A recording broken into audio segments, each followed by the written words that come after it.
Going into this game, we have Unaverted on Lunara, Nintorii on the Sonya, funz on Johanna, Hebi playing Stukov, and PyratRum?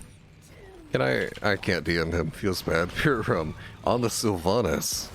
Blue team, we've got RussDT playing Malganis, it's a common pick of his. SHreddedWInd on the Auriel, Legacy on Malfurion, double support comp, watch out for that. Infrared on the Valla, and Ellie playing Malthael. Let's say teachers fall into that category, it's definitely training. I could definitely see it, Bodacious. I could definitely see it. funz stepping in, coming in hot here. Both teams trading out some damage, and honestly, I think that the red team is going to struggle a bit. Hold on, funz getting jumped on here. Russ also taking a lot of damage back and forth, but you look at these two teams, and the total damage output of red team, I feel, is not high enough to compete into the just insane sustain healing that the blue team has. I think the team fighting is easily going to go in their favor, but their anti-siege is a little poor. So if we see red get out to an early macro lead, maybe thanks to some blue team misplays early on or some outplays, then I think that we could see a red team snowball. But I think that if this game goes even going into the late game, the strong team fight prowess of the blue team I do think will prove to be a bit hard to overcome for the red team here. That's my prediction. Either a red team snowball off of their siege pressure or a blue team fight dominance.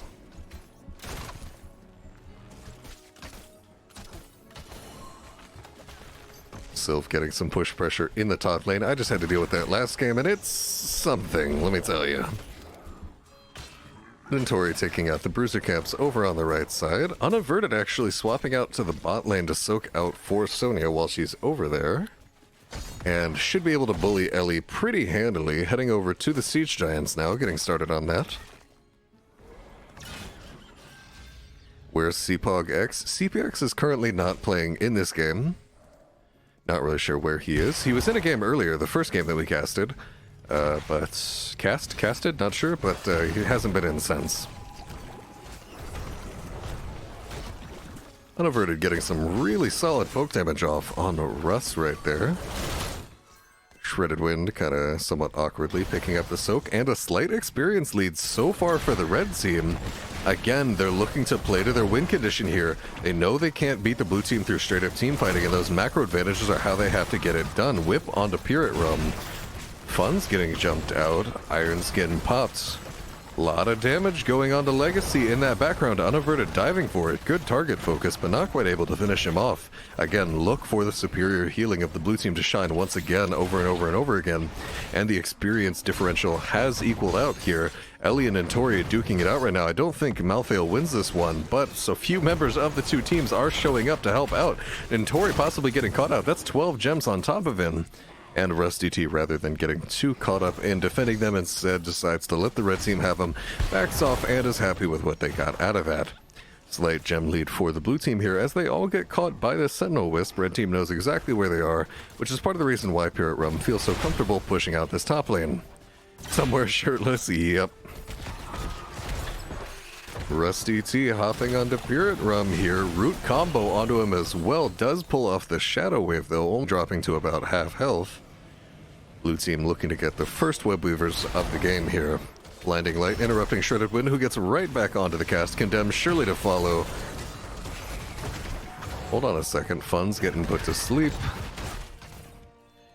Unaverted continuing the bullying in the bot lane. Ellie forced to play extremely far back.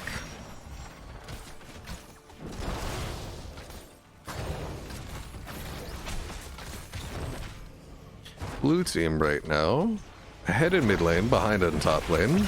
Both teams about equivalent in soak, only a 1-kill lead right now. Unaverted still poking out Ellie, who's going to have a very tough time getting those 20 gems in for the blue team without some assistance coming in from the rest of his team here.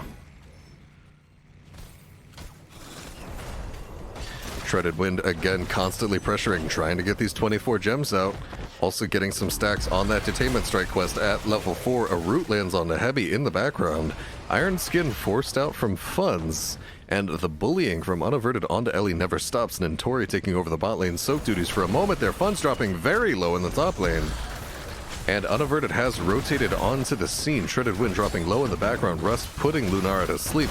Walking away at the moment. Nintorii smacking him a few more times on the way out. And Malthael finally getting an opportunity to drop all those gems in that he's been wanting. Bringing the blue team up to 43 gems deposited at the moment. Only 7 more to go. And the prospect of first web weavers for the blue team suddenly got a lot clearer. Pressure onto Ellie in the bot lane. Beautiful sidestep away from the Mystic. Sorry, the Ancient Spear. From Sonya. A lot of chip damage going out onto Infrared right here. Unaverted, very low fear. Slight macro lead right now. And blue web weavers actually going over. First objective of the game here. And I think without a snowball, red team is looking a little scared going into this. They have to recognize their late game team fight is a little bit lacking. Root combos will not be consistent into Malfurion Cleanse and the prospect of either a Crystal Aegis or a Resurrect.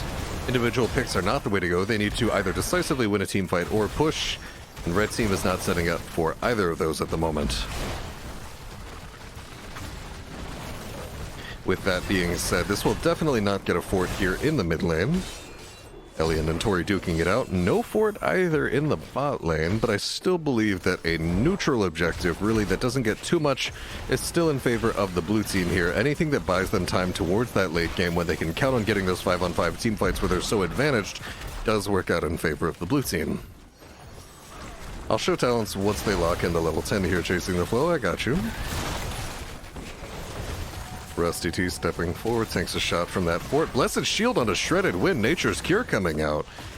And a lot of damage continuing to chase. Crystal Aegis actually comes out as well. Rain of Vengeance onto Hebi, dropping very low. Unaverted also running away from this fight. No kills for either team.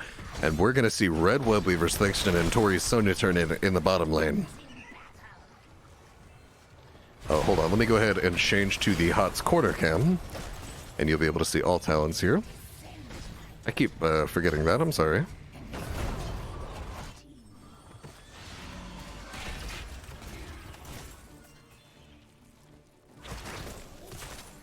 Unaverted always playing for that chip damage here. And let's see what kind of push pressure we can get out of the red team. RussDT taking a lot of damage within this lurking arm. Only thing keeping alive is 2 supports, but that's not even enough. Ooh, just a little bit too overconfident there into the red team, and that massive CC off of Stukov and tangling roots onto Unaverted. He's going to be just fine. And first fort of the game going over to the red team, who are building up a solid experience lead, and now Ellie getting caught out by a rotation from the red team. This is a really classic play that we saw a lot in the HGC. You siege out the mid lane first, and this gives you the opportunity to either rotate over to the top lane, as we see, just as we're talking about it, funz actually getting jumped, holding 45 gems, pops that iron skin to get out of there. WTF, let me 1v, presumably 1v1, dropped in the chat from funz.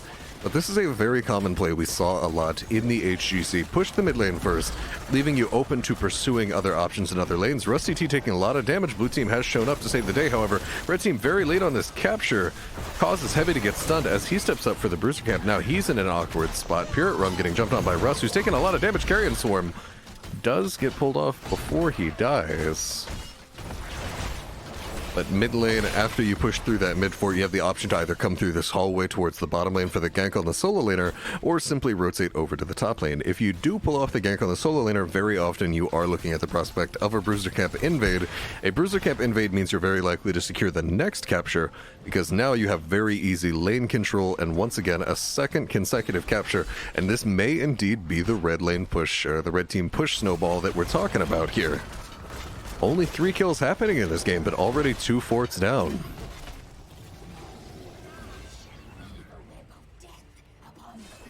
Nintorii looking to make it over to 3 forts down from the blue team here. Lots of team fight prowess, very little macro pressure. This is the classic double support conundrum. Part of the reason why main tank Uther has taken off so much, also as well, is that he allows you to run double support without really compromising your macro by sacrificing not a DPS hero, but a tank hero. Ellie getting chunked out by Unaverted here.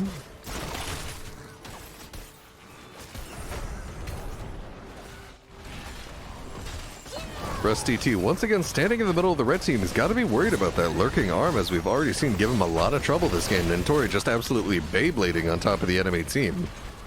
Funz with the condemn, and no keeps will be taken today. Hold on. Combo going out onto Valla. That's a Twilight Dream. Detainment Strike not quite connecting.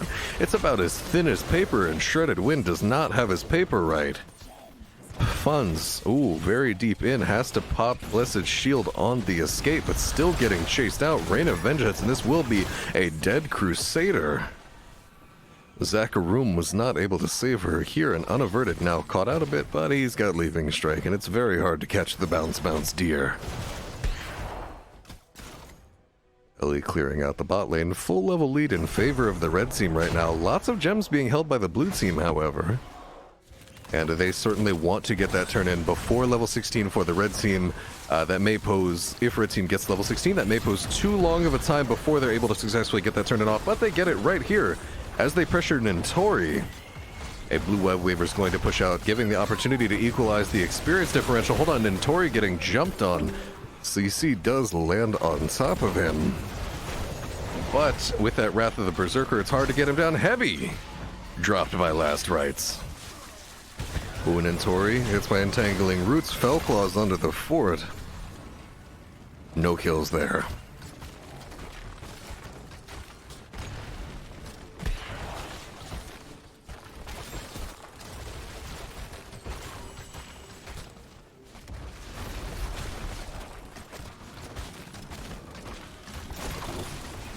Bounce, wows, bouncy. What is wows, bouncy? Hold on. Blue team rotation onto Nintorii here in the bottom lane as he spins away towards his own little hallway.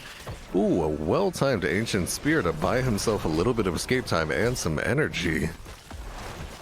Movement speed, probably no escape at level 13. Yep, that is indeed the case. Ensuring a very comfortable escape. And only one fort taken by the blue side here as they're still down an entire level. Red very nearly having enough gems to secure a turn in here. And if they show up to this siege camp, blue team will have to relinquish it, but it does not look like that'll be the case. Instead, blue possibly intentionally giving up this turn in, taking what they can in the form of this siege camp, and now they will look to start the bruiser camp before red team gets the turn in off. It's a bit of a race. Oh! A heartbreaker. Blue team absolutely wanted that bruiser camp right there. But the camps do despawn if you have not aggroed them when the objective starts, and just mere seconds, mere fractions of a second off of aggroing that bruiser camp right there. Very unfortunate for the blue team. This will make their base defense much more difficult. Ellie getting caught out a bit. Pops is unstoppable. Not looking to get smacked by a Blessed Shield today.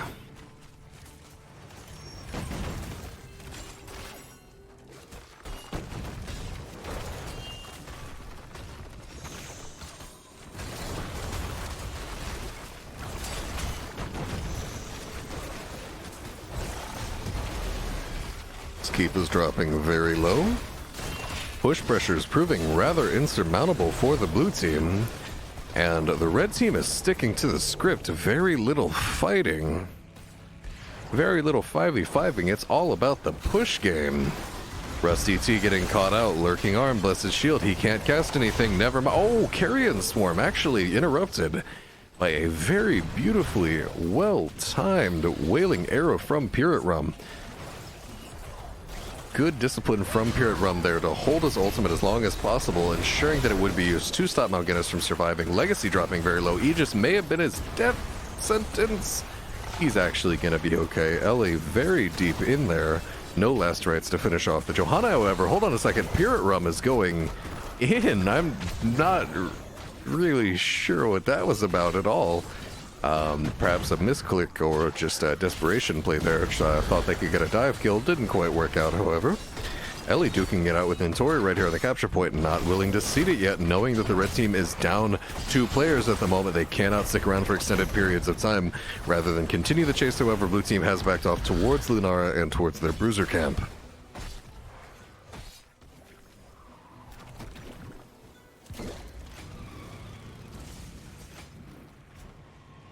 Red team will surely take their own bruiser camp now. Neither team particularly close to getting a turn in here, and blue team's gotta be considering a boss play, as red team is on their own bruisers right now, entirely on the other side of the map. Lunara seemingly aware of what's going on here. Red team slowly converging towards it, and we're gonna have a Wisp scout this boss out.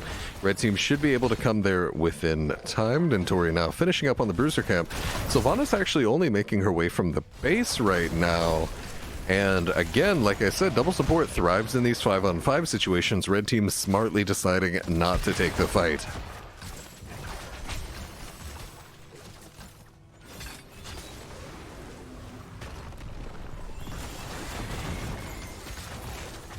Good leaping strike from Unaverted to escape.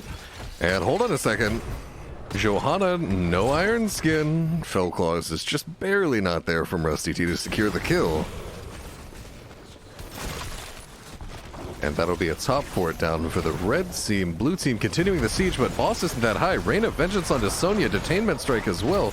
CC combo. Legacy is actually the one in danger though, however. Ooh, PyratRum jumping deep into the backline actually baits out a Twilight Dream, but still manages to escape. Detainment strike onto funz, secures a blue team escape here. And actually, hold on a second, bruisers are on the core. Red team's gonna be level 20 any second here, getting those storm talents, or sorry, heroic storm talents. Level 20 is storm talents, 10 is heroic. And this is some core damage on the side of the blue team. 3 catapults, it's gonna do significant amounts of work, 79% core. And rushing just got that much easier for the red team, who are definitely contemplating it here as they rush in. Spear onto core from nintorii, 74%, 73% on that core. RussDT putting funz to sleep. Ellie dropping very low here in the bottom lane. Core rush continuing, and blue team has a very limited time frame to get this game back on track. It doesn't look like they can do it, and that'll be GG in favor of the red team's 17-minute game. Only 7 kills the entire time, and I gotta say, credit to red. They played to their win condition exceptionally well.